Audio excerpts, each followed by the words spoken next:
அன்பான குழந்தைகளே, குமு grand kids சேனலுக்கு உங்களை வரவேற்கிறேன்.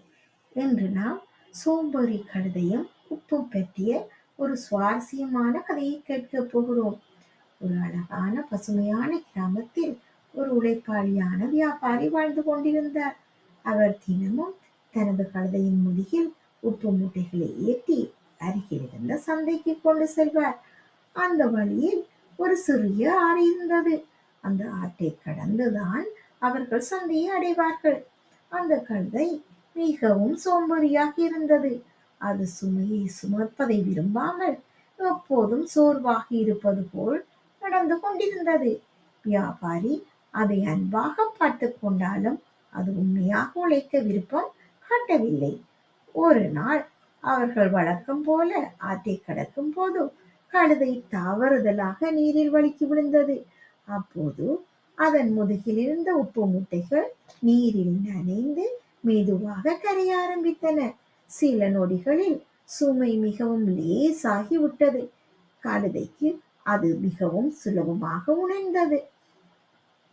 அந்த அனுபவம் கழுதைக்கு ஒரு தந்திரமான யோசனையை கொடுத்தது. அடுத்த நாள் மீண்டும் அதை ஆற்றி அடைந்த போது கழுதை தெரிந்தே மெதுவாக நீரில் விழுந்தது. மீண்டும் உப்பு கரைந்தது, சுமை குறைந்தது, மிகவும் மகிழ்ச்சியாக இருந்தது. இப்படியே சில நாட்கள் தொடர்ந்து நடந்தது. ஒவ்வொரு முறையும் அது தந்திரமாக நீரில் விழுந்து தனது சுமையை குறைத்துக் கொண்டது.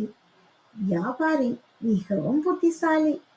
அந்த மாற்றத்தை அவதானித்தார். கழுதை உண்மையில் சோர்வாக இல்லை, அது தந்திரம் செய்கின்றது என்பதை அவர் புரிந்து கொண்டார்.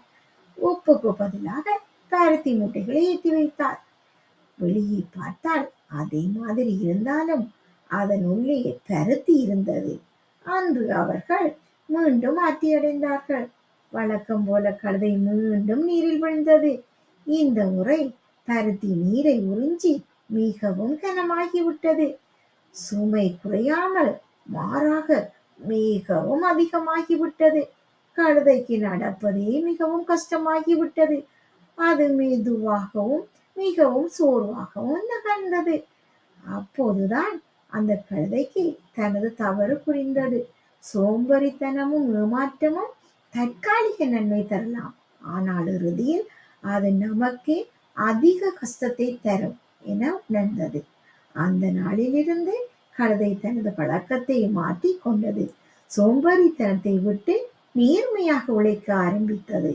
அன்பான குழந்தைகளே, ஏமாற்றமும் சோம்பேறித்தனமும் நமக்கு நன்மை தராது.